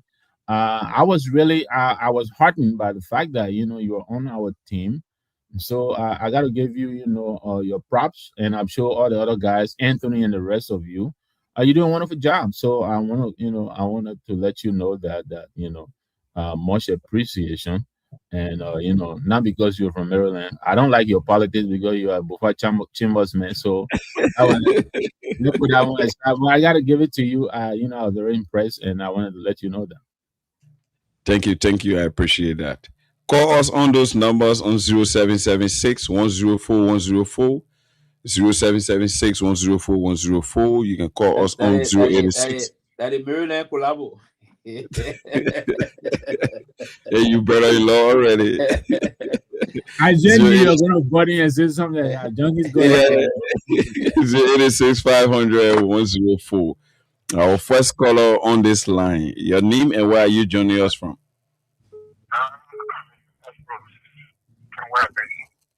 Go ahead. Yeah, thank you for the opportunity first time to speak on conversation. The process with the investigation, trust me, the investigation will be done to cover all only to conceal what Madrid told and they don't want them to do. So they will be attacking, they will be arresting, and they will be having no other custody and covering people that they will be arrested. One, the former vice president, she has relatives, she has children. There's no law that if she is arrested, criminally, when she kills somebody, and she go up, that nobody can talk to her. No, not at all. It is only because the arrested vice president and NPK or a political party coming up, this is the reason why those that were accusing the thing for the seven, they go on to say the accident at the show and PA, what you call it, to put for investigation. Now, I don't know when I will have time again to talk to you on the station. There's a serious issue in this country that the people want to use drugs so that we can pay attention to. And that drugs thing is not embarrassing our country, it is embarrassing the whole world. But what is embarrassing our country now? I don't know what I'm saying. You are live. Go ahead quickly. What is embarrassing our country now? You find that Susanna Louis, the plan that we celebrate today, if you were to ask me whether we should celebrate day to day, I would tell you no. If you give us 2 hours flat down, you have to have an inch of the flat up. Celebrate flat day. You got 1,000 of people in God, you have Burkina on our soil, you have to think about it. Kenya on our soil, you have to think about it. They bring in another 1,000 persons from America to Nigeria. Sooner or later, when John Wayne, when they bought when they started leading the chair, they already sold the country that now we come to become a slave. So they only want to use that policy to attract your attention. You got Guinea, in Rufa, you got Burkina Faso, in Grand Guinea. You get people from America who are especially experts. 1,000 people to come into a country. Okay. Where 200 million can cover the whole entire country and overthrow government. Now, better, they trust me. You draw your finger after you draw your attention to the volunteer and the people that are coming in the country that they are terrorists and what that is moving, you know what you're doing. Okay. We'll leave you there. We'll leave you there and go to line 2. This caller, your name and where are you joining us from? Yeah, good evening, brother. My name is Adam L. Fofana. I'm calling from Tuboro, bro. Joaquin Morris. Go ahead. You see, my brother, just let me continue to speak closely and because they know what they are protecting. But nothing is wasting away. What they call karma, they will still come back. I don't care what you can do, what you present of everything is fair, no matter what happens. The truth will come to light. When they stay on for long, people get a virus. No matter how long they day by the same, they will bury it. No matter what they can do, well, of we are in the country. We can't afford to these different, Okay. we'll leave you there and go to line 3. No time at this call. Hello, where are you joining us from? Oh, that call us slip. Call us on those numbers 0776-104-104, 0886-500-104. And our diaspora callers can call us on our WhatsApp line +231 886-500-104, +231 886-500-104. This is the closing argument, and we are live here on Freedom FM 87.9 and also Truth FM 96.1. Call us and be live. This call, your name and where are you joining us from?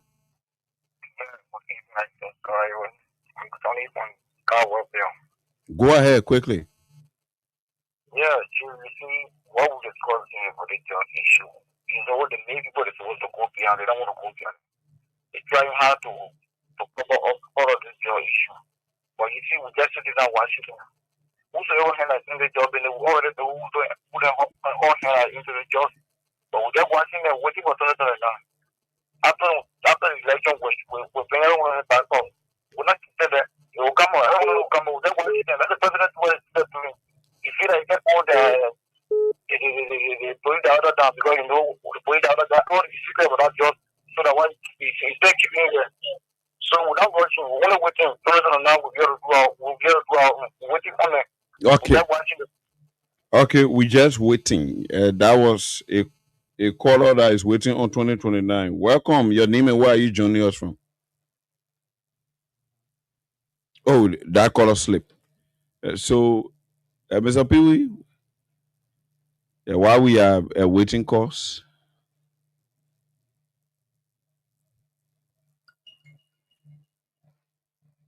Yeah, while we are waiting calls, you can go on. Okay.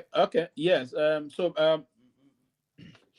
Number, so that is actually part of what we've been discussing about the whole situation. I know it's not going to go down anytime soon, but we also are looking at the engagement of the opposition.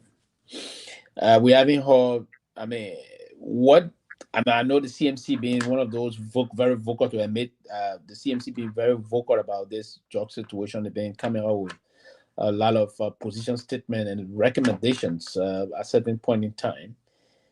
And but my question to you is: should we as people, or should the opposition rally the people of Liberia to really call the government attention to this situation? That as the president said, there's going to be no sacred cows. Now we're now seeing most of those basically arrested in the connection with this people from the opposition, some major from the opposition, the former vice president, but most of those that were even inside the national security forces, we don't see too much of seriousness attached to it. Should we be concerned to call on government to be very clear as to how they're going in terms of the investigation? Yeah. I mean, quickly, let me talk about the opposition. You're right. I still maintain that the opposition has not been as robust as it is supposed to be. And I also acknowledge that the CMC is doing its part. But we have, I think, over 40 political parties right now in the country. So if usually it's either the CMC, the CDC, and ANC. We hardly hear from any other. But today, as you know, the finance minister was the orator today for the Flag Day. To us, we're reading that as the UP testing their candidates for 2029. So Minister Gaffron came out today. You know what it means when a potential candidate is giving a platform as big as this, because the entire nation is at a standstill. So he has a captive audience that he is auditioning to. But he made a lot of good points. But the CMC already has come out with a statement. The political leader, he came through here. He's probably still in Europe on his way back home, but the team in Liberia They put out a statement. These are the points that we pointed out. We agree with most of what he said. We think the problem is the implementation. So one, we want him, the Minister of Finance, to publish the complete documentation and legal authority for expenditures flagged in the audit report. You know, the GSE did an audit report. There are a lot of discrepancies. The GSE itself is underfunded. I think they've only done about 65% of what they're supposed to do. They are 65% capacity. And, you know, we don't know whether it is intentional. We have to conclude, because if the GSE must be effective, it has to be funded. We all know almost all of the integrity institutions like we are underfunded, which is making it impossible for them to do their job. Two, the CMC is saying, we want a complete release.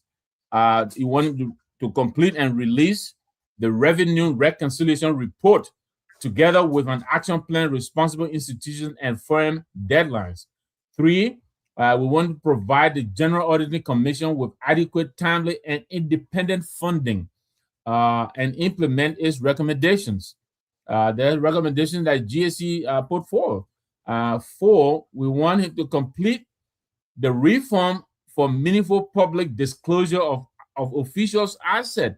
You know, we talk about the asset declaration. This is important. We're seeing some of the guys in government now, they came with nothing. And overnight, you know, we talk about, I think Mike Kuya or Johnny Bolade, one of them, you know, building, you know, a fortress in a few months. And 4, 5, we wanted to publish regular transaction level expenditure information so the public can track budget execution and results. You know, he declared that, yeah, they're on track to raise $1 billion, but, you know, that is really nothing. He has to tell us in context. If the budget is not impacting the life of the people, you can raise $5 billion. It doesn't mean anything. We want him to show us the results. How is the budget impacting the ordinary person? Almost everybody put a microphone in front of them to tell you things that was than they were 2-3 years ago. So whether the budget is you know, they're on track to reach, you know, to raise $1 billion, that is good. But how is the money being applied? And then 6, finally, we want him to apply accountability consistently without political selection, protection, or excuses. So that is the CMC's response to the Flag Day, you know, oration today by Minister Gaffron.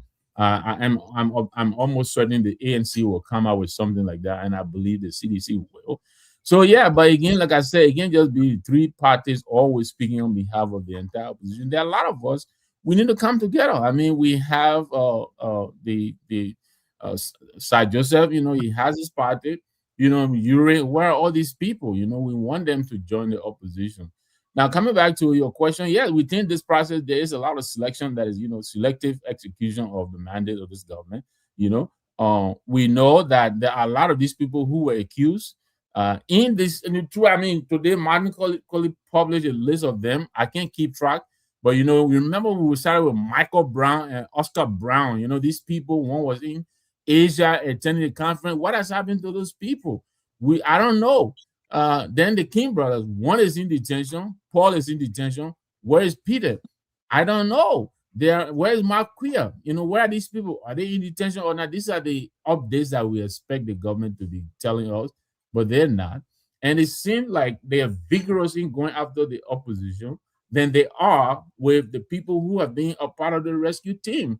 You know, we talk about the way the vice president's, you know, arrest was executed compared to some of these people. We talk about Paul King. I keep saying it. Paul King was in the police station. We saw him with only a water bottle in his hand, walking up and down, you know. Whereas the vice president, a former first lady, a former senator, a former vice president, you know, was hustled. I mean, I don't even want to go there. Everybody has seen that. The contrast is very clear. So, yeah, there are concerns. And I think the opposition, we need to speak out. I understand the former vice president who the former president who this vice president was second to is you know, coming back to the country from Nigeria. We're waiting. What I hope is they're not going to do is to protest her detention. I think they should talk about the process, but I don't think it would be wise for them to protest against this investigation for this drug. You know, I think they should emphasize that the law should be the law. It should take its course, but they should also advocate for equal application of the law across the board, which, to our observation, is not what is happening right now as it is. Absolutely, and I'm reliably told that even for his statement, I don't think there's going to be any protest. They're going to speak through the laws and of the country and the rest of that. They're going to call for the equal application. If you are treating the poor this way, it should be applied to the other side of it. They believe that there should be no level of miscarriage of justice, and there should be no particular sugar darling treatment for certain classification of people. Then the rest will suffer the wrath of the government reckless. So I think that's what he's going to more or less amplify tomorrow upon his return. And so that would be the clear definition of no sacred cows, because it looks like this government is talking on both sides of his mouth. They will say no sacred cows, but at the same token, there seem to be sacred cows. The president also, look, I hear people saying, the president, Mike Quia was like a foster son to the president. Of course, he can afford to sacrifice a foster son, but what about his own son, right? His own son has been accused, Where is the investigation into that matter? I think the president should be the one who should be concerned in clearing his son's name. I'm surprised that this president is not prioritizing an independent board of inquiry to investigate this matter and clear his son. You should do that. What we see is, rescue people, they exonerate themselves. The foreign minister, my best friend Sarah, she was accused. The deputy minister came here, we asked him, he said they're not going to court. She issued a statement exonerating herself, but that is not enough. You need an independent body to go in it. That would be more, that would be more transparent, more trustworthy. Then you yourself clearing yourself. The president's on the same thing. He issued a statement exonerating himself. If that is not enough, I can issue a statement. You accuse me, I issue a statement. I say I didn't do it. That is what you expect me to say. But you want Junkie to do the investigation, who has no fish to fry in this matter, and say, you know what, Mr. Nangwe was clear, or Mr. Nangwe is not entirely in the clear. I thought the president would do that. They're not doing that. And then when he said no sacred cow, what exactly does he mean? It's unclear to me. Yeah, and this is the same question we're asking, but they're saying that the police have not seen any probable cause to invite these people. Like the former, the Minister of Foreign Affairs, they believe allegations about who's the allegation against her, there's no need to, because there's nothing whatsoever in that to invite her. The accusation from those guys accusing on the video, accusing the son of the president, they say they are not seeing nothing to invite her also. The point is that I don't know. Then my question to them now is, what did you see in Madam Taylor? And they said they got more. So we're with them to come up with these things.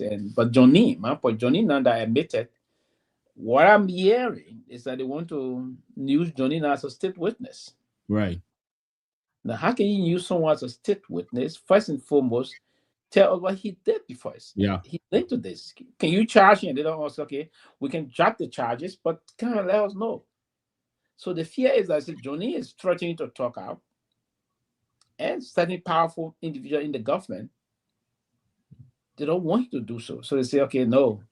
So Johnny said, if you charge me, I will speak up. So okay. And then how do we manage this? So they take out Johnny home, taking his pay. Of course. On a very powerful VIP treatment. And I understand these guys are boasting that nobody will touch them. Yeah. Johnny they may not touch him. Yeah. Yeah. So then there goes the question. Then what are they? Are they not sacred cows? If the president said there will be no sacred cows, and these people, when they become untouchable, doesn't that make them sacred cows? So look, this thing, Sylvester, because I'm hearing that we'll have to talk so. I'm hearing that there are some former government officials, the immediate past government, who may also, they may be called in to testify of their involvement. I understand that I think the guy who was resident in Philadelphia, the assistant minister, what's his name? who was fired. I understand he was recommended by the former Minister of State, Nathaniel Falo McGill. This gentleman, what's his name? Well, What's his minister? Not Christopher, not the guy from NSA. There's another deputy. When his name comes to my mind, I would say it. But he was. It wasn't interesting. I'm sorry. No.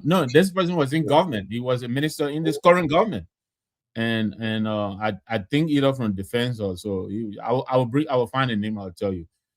So apparently it was because there are people who are still being. There are some holdovers from the previous government who I think were in this government, though in different capacities. But I understand he was recommended by Minister McGill. I understand the former port manager in Buchanan, Bill Twawe. I understand his name is coming up, and so there is a lot that is happening. But this government is having difficulty, I think, trying to separate, you understand me, who is on the rescue team and who is not. When the law is supposed to be blind, we all talk about, that bill over the Liberty Statue of Liberty, because the law is supposed to go wherever, the facts lead. But I think they're struggling too much, trying to cover up, trying to separate it, just like you said, that Johnny is threatening to spill the beans. And they have no control over when the beans are beginning to spill publicly. And I think they're trying to manage this thing, to choreograph the whole investigation. And that is where I think their difficulties lie. So I'm wondering too, I understand the Americans are helping in this, the Moroccans are helping in this. So I don't know exactly to what extent, they understand and they're aware of what is happening.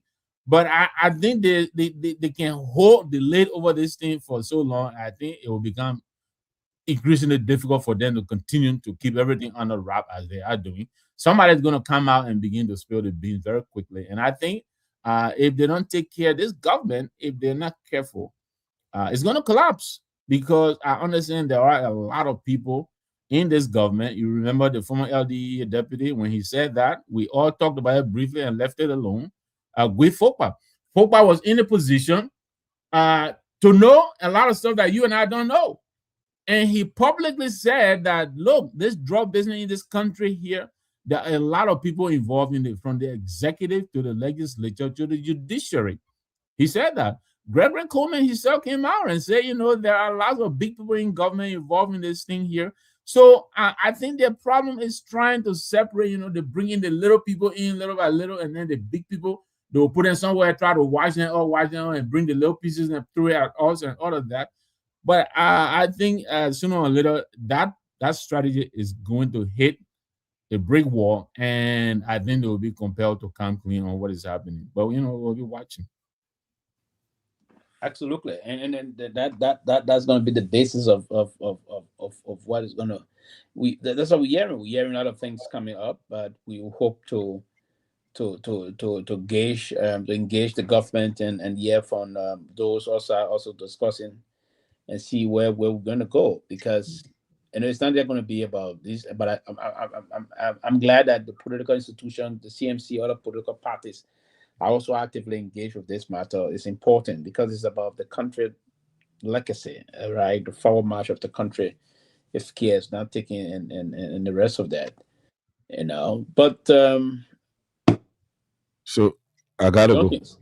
Yes, I know that I was just getting to you. Will be also closing by 8. So okay, we want to hear from you, and so you can just give your closing statement. Yes, like Mr. Namwe just said, former officials of government are to be called in to give their side of the story. I think all Liberians, we need to give this a chance. All we calling on the government to do is to allow a level playing field, to allow egalitarianism, treating everyone with equal respect, because this drug issue, we as a people, we do not care about position or status. Once you are involved with this drug issue, and the same way we will call on the president to make it speedy that his son name that was mentioned by members of the cartel, allegedly, for him to be called in and give his side of the story like it is done with other people, to include the former vice president. Then, with that, we have a balance of the situation. Then the tensions that are just trying to creep, we quench when we do it transparently. I want to call on the former leader of our country, Mr. President, Dr. George Manuel Weah. I know him to be a very peaceful man. I think that his coming to Liberia we add more ingredient to our peace. And I want to believe his arrival will allow seditions, over serious seditions, to calm the nerves, because I listen in street corners almost all over the place. There are some young seditions, young people who may not understand at that level how governance is. So they will just see it from a point of view of enthusiasm. So I want to urge them to come. Since the leader is coming, let us go by the rule of law. I close by saying this. He was at the national, let's say the Nigerian National Bar Association program on yesterday. I think it was the 66th anniversary. And he was keen on the rule of law, following the rule of law, protecting the law, protecting every citizen, guarding the country, and guarding our future and democracy with the rule of law. So let us focus the law. Former officials that may be called in,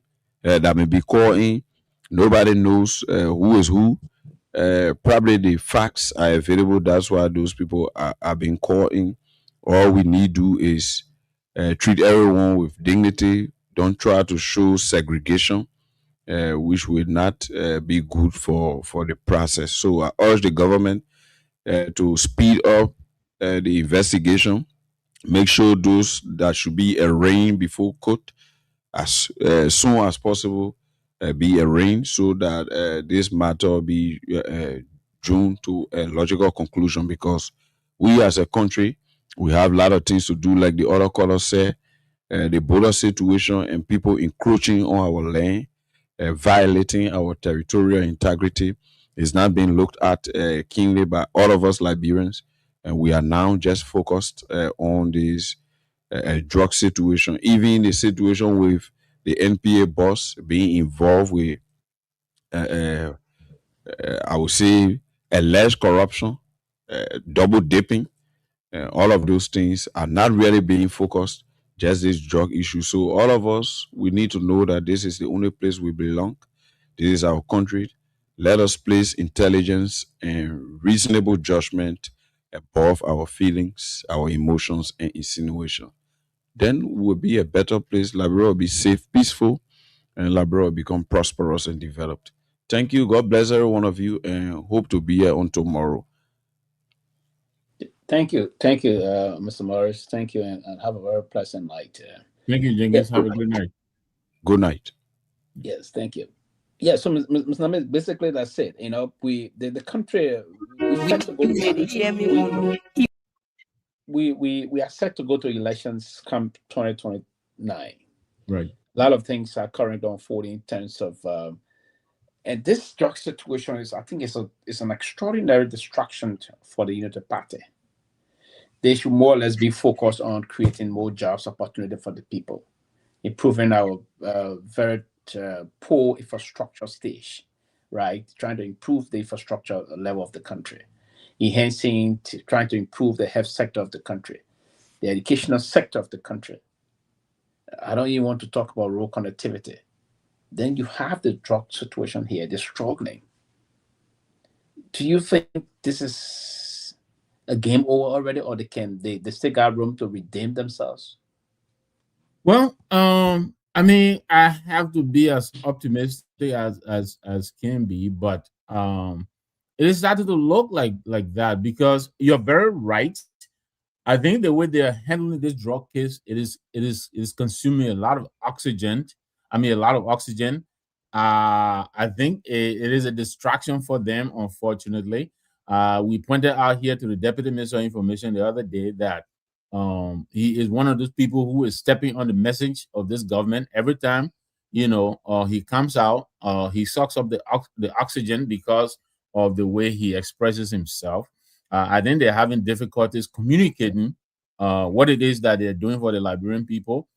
And so, yeah, this is just another unwanted distraction that is going to overshadow, whatever gains they are making. It will be difficult to communicate anything right now with all of this happening, and this is why it is in their interest, to deal with this thing and deal with it quickly and put it to bed. I understand some charges are coming.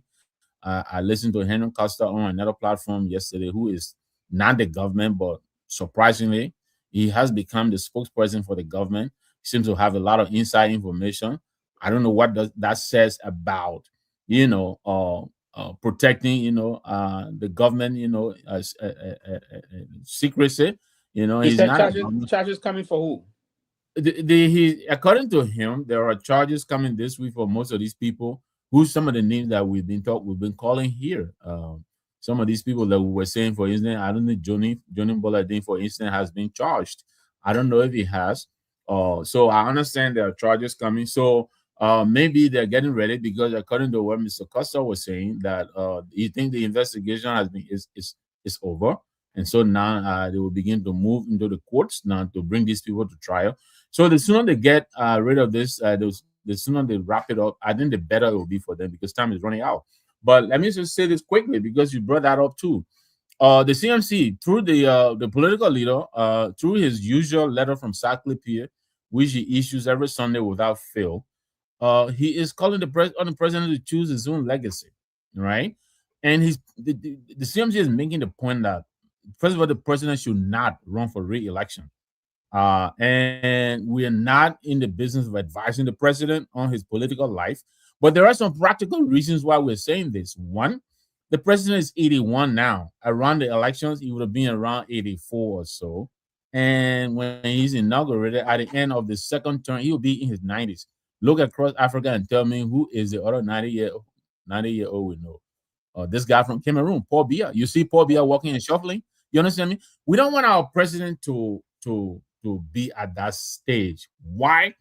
Look, the presidency is both mentally and physically exacting, El Sylvester. One, as the president of Liberia, you see our president dedicating toilets.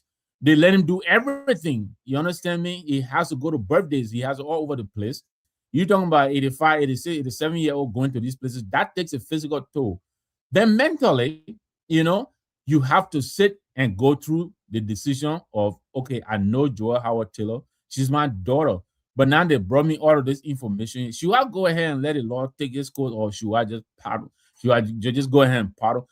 All of these things, they take a mental toll on you as a person, Nora Finda Bondo.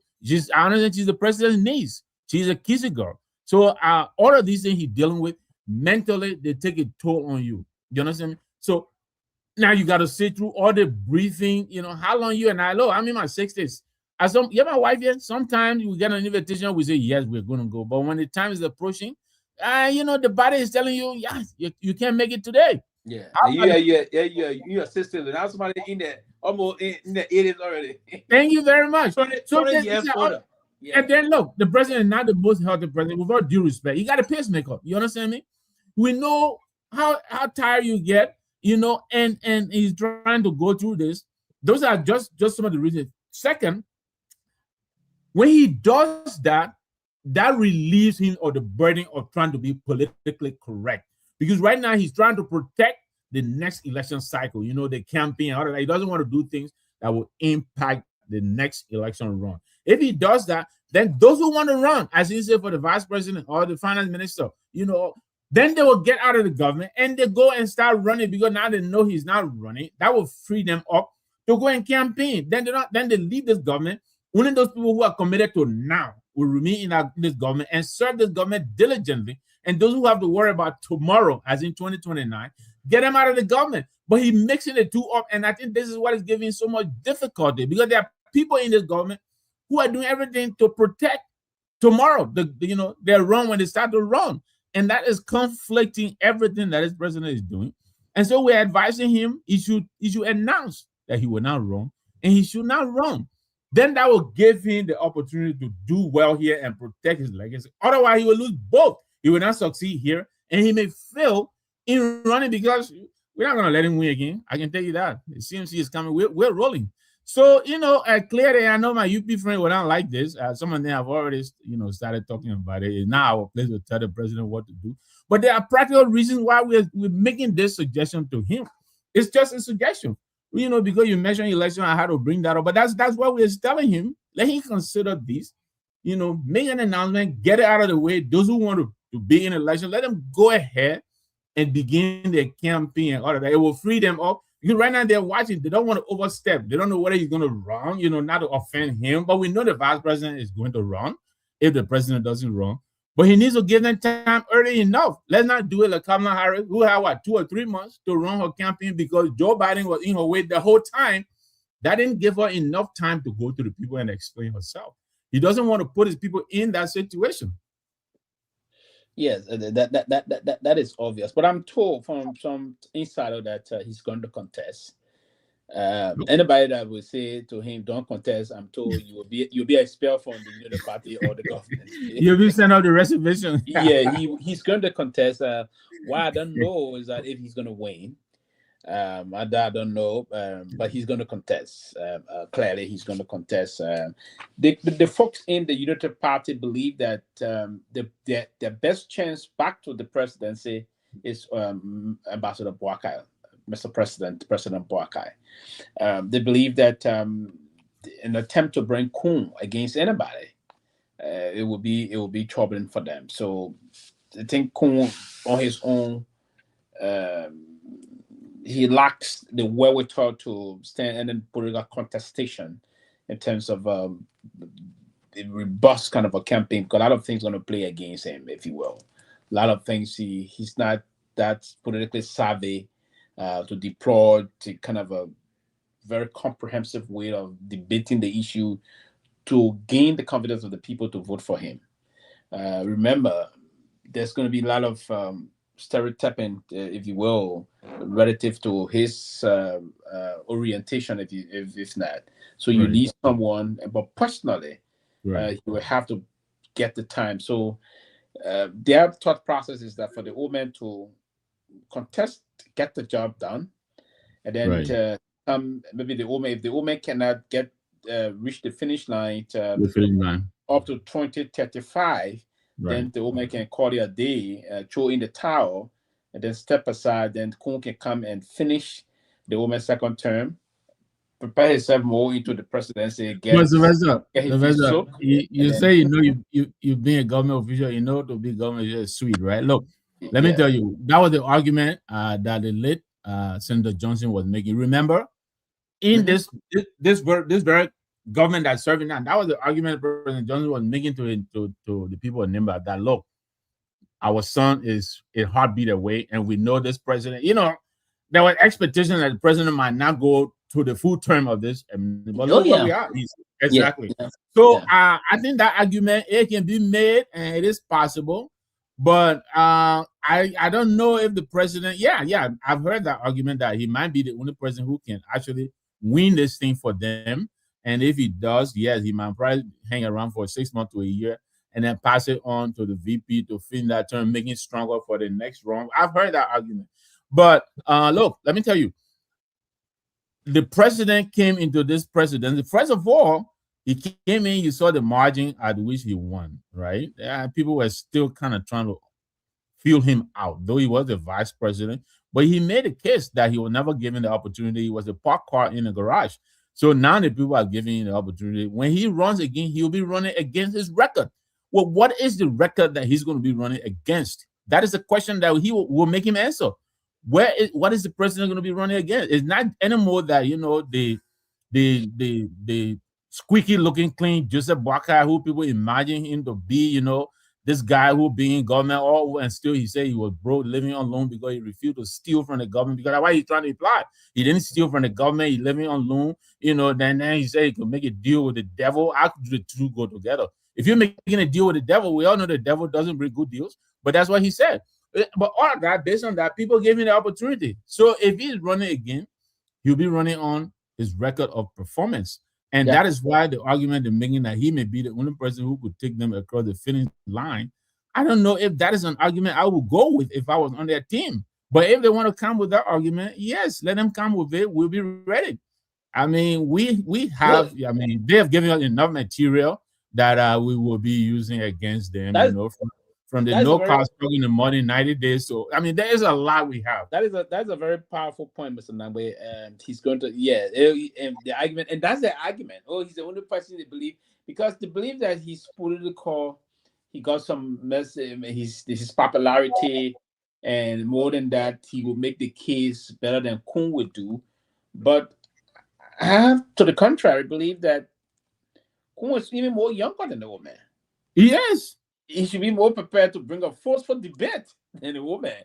Why will you be saying the younger person can make the case? And I mean, your campaign is head of a problem. But you're right. He's not going to be contesting on the knee of the same sympathy we have for the old man Joe Boakai and Uncle Joe. People say the paper now suffer beyond the thing now. We are being the last one. So a lot of people have sympathy. They say he's the head of the man, you have the country at heart. I think it's part of the reason why many gravitated towards him. The sympathy, those kind of a sympathy, right? They say, okay, let's just vote for the old man. But this time around, it's not going to be sympathetic towards him. They're going to say this man is the cause that I don't have a job. Or this man is the cause that a lot of jobs coming to this country. This man is the reason that this country is very stable. This man is the reason that when he served our agricultural LPMC, we have widespread of agricultural activity spread across the country. That means the reason why we are self-sufficient. That means the reason that electricity is all over the country. That means the reason that our children are going to good schools. That means the reason that our school fees and other things is being managed. That means the reason. So the record is what's going to speak for him. That's right. The record. And let me tell you this. In addition to those very salient points that you're making, look, if you have to go outside of your government, as in going to Henry Costa, to come and make your case, that is a problem. You know, you have the big mouth. Make case. I mean, this government right now, who will make case for them now? Henry Costa. Then it will be dead on arrival. Thank you very much. But that is what they're doing now. Look, Jeremy Pierre is there. Daniel Sano is there. Fagon, Eugene Fagon is there. They have all these people. If they're not credible enough to make their point, that is just the point I'm making, that we will stick it to them, and we're waiting. We're ready. You know, absolutely. You know, it's gonna be difficult for them. All these people, nobody's gonna listen to anybody. No. And they made a mistake with that whole Cash Reloaded thing. They exposed their hand. Well, you know, every day they go and get over there. You know, I don't think Costa himself will even. I mean, he will do it because for him, even somebody can say, the man feel what. No, but if you listen to him yesterday, he leaked. You know, without leaking, you know how they do it. That they contemplating making him Minister of Information. That's what he said yesterday. So maybe they realize now that he has to be in the government, because, like we're saying, they have to go outside of the government to bring in an explainer on behalf of the government. That is a problem. That is a problem. I mean, for the reason of getting a job, yeah, it's good for him, but he's not gonna change nothing, right? You know, the difficult aspect of things now, I'm told he's even struggling to find the money to get the Class B lesson thing. He's trying to find money to register for this year, get his lessons renewed, the renewal of the lesson online. Probably they'll have to find something and push into it, and as he moves through these things. But nothing's going to change even if you're going to be appointed Minister of Information. The fact that he played a very pivotal role with this old man, and Kim said, listen, he lost that line. So to come and say, Now, the only thing I can say to anybody here quickly is that the president of the Republic of Liberia, and as you correctly stated, is going to run on his record. Yeah. What the president have done. No level of propaganda is going to help change the mind of the Liberian people. Yes. And I'm critically, and I've been critically looking at this situation. I've been into a lot of elections in Liberia and understand the psyche of the Liberian people. Now, with things that are unfolding, it's not good. Things will have to just change for the good in line of the United Party to change this thing now to get on top of this situation. And that's going to be a very difficult fight come 2029.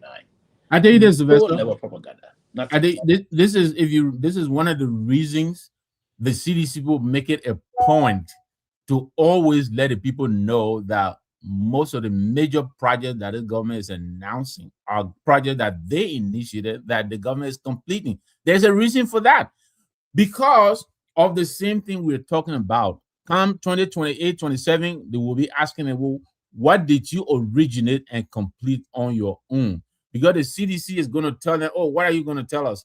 The what road? The ELWA, RI road. Well, we started that project. Oh, that is why, even though we try to reduce it to, the plane, who started and who finished it, but there's a reason why the CDC is doing that. Mm-hmm. And it's smart on their part because they want to establish that this government has to have its own record on its own 2 feet. And they're saying most of the major things that this government is announcing as its accomplishments were started by them. And so, yes, they have to tell us what a record is. What are they going to tell us about the FOIA project? Is that what they're going to tell us? We will see, because that project right now in itself is starting to be an albatross on their necks. Yeah. Up to now, they can tell us who the project belongs to, who is funding it, and that kind of thing. So, yeah, they have to bring their own record. And if the president believes he has a record that the Liberian people will gravitate towards and return him back into the mansion, then that's an argument they should make. Serious argument. So that's going to be the case, Mr. Lambert. But I think but we're going to pay some very and with these things that are unfolding currently in the country about the drug situation, about lack of jobs opportunity for the country, and then you see the University of Liberia, there's problem. The Faculty Association and the Independent Staff Association are all on go slow. I don't know if things have changed. Right, all these things, and the demanding 40% increment of his salary and the improvement of the other activities at the level of the University of Liberia. These are critical situations to be unfolding at that level and other things. So we ought to be extremely mindful as to how we engage these things, and folks that will come and sit and say, okay, we just say this for the parties. It's not just going to be about the parties, it's going to be about what you've done for the people of Liberia. They're going to move through. Liberians are not just going to sit and say, okay, we're going to vote again for, the papier. No. This is going to be a change game. A lot of folks are frustrated, they're disillusioned, and the few that are benefiting from the largest of the system, when they come and say, okay, we want to do this, want to do this. Even those that are still benefiting, they're trying to get something to do. They're still struggling to pay their fees and to get active in terms of operation and the rest of that. So but we call it a day. Okay. So let me thank you very much. Let me quickly acknowledge Saturday, my community here, we had a little outdoors program. So I didn't write down the name. So if you give me the opportunity, let me just appreciate a few people. Guys like Magnus Say, James Rado, Dua Molu, Patricia Dixon, Hayford Japa, Patricia Japa, Morris Bolo, Ernestine Bolo, Ernest Bolo, the Bolo family. I just wanted to thank them. My community has been dormant for quite a while, so I just wanted to thank all of the organizers. Dr. George Zuba. I'm not going to remember everybody, but I just wanted to thank them for bringing the community together. We had a wonderful time. Dr. Richardson and the husband, they joined us. My wife, of course, was with me. So I just wanted to send a shout out to my South Jersey team. Great work, guys, and thank you very much. Looking forward to us coming together again. But thank you very much, Sylvester. It's been a great show, man. Let's do it again tomorrow. I hope Jerome is all right. My Bassa boy. I know he's somewhere finding time to swallow down, but he's moving. one of his daughters. He has twin girls. So this is the first time they're going to be apart. One is in Florida, and the other one is moving to DC because of what she wants to do, her career. So she wants to go in the place, where her career is actually, being put to work. So he's, driving from Florida all the way to DC, helping the girl move in, and then drive back to Florida. So he might be with us tomorrow. I hope he's doing okay. Yeah. But I've been communicating with him via text message. I think he said the move is complete now. Yeah. His daughter is well situated. He met with the roommates and the rest of that. He went to church yesterday, and the process is okay. And that's going to be something. He sent some very fantastic. How relieving it is, vice versa, when the whole family together, the wife and the children. Now you can't be looking over your shoulder, right? You just enjoying yourself. You understand me? Yeah. Took some time off yesterday to attend church to the Metropolitan AME Church, right, in Washington D.C. It's a historic church, and then to see. This is a good thing to see your daughter going for internship in the nation, the most powerful country. It's a good thing. It's a great thing. So I guess he'll be. I know he's on his commute. I guess he's on his way back now. You're already back, and it should be like 10 to 11 hour drive. Yeah, probably more than that. He did tell me, but I think it's a little bit more than what you were saying. He told me, I forgot, but it's a pretty long drive. Yeah, from I know from New York to Florida, it should be around 11 hours thereabouts drive. Yeah. I drove from Delaware before to Georgia. Right. So Georgia. And I haven't looked at it, but I know he's coming from Florida. He has to come towards, Philadelphia and then branch on to go to DC. So it might be maybe around 13, 14 hours. Because I know when we drive from Jersey here to Georgia, and he's behind Georgia in Florida, we drive for around 8 hours or something like that. So if you add Florida, I think Florida might be about 2-3 hours from Georgia. So then if you add that on, that is just to bring you towards Jersey. Then from here, when we go to DC, it's about 3 hours. Yeah. So when you put it all together, you might be right, maybe about 13, 16 hours. Yeah, that about. Yeah. But happy. Thank you, Mr. Nabe. Thank you too, man. Thank you very much. Have a good night.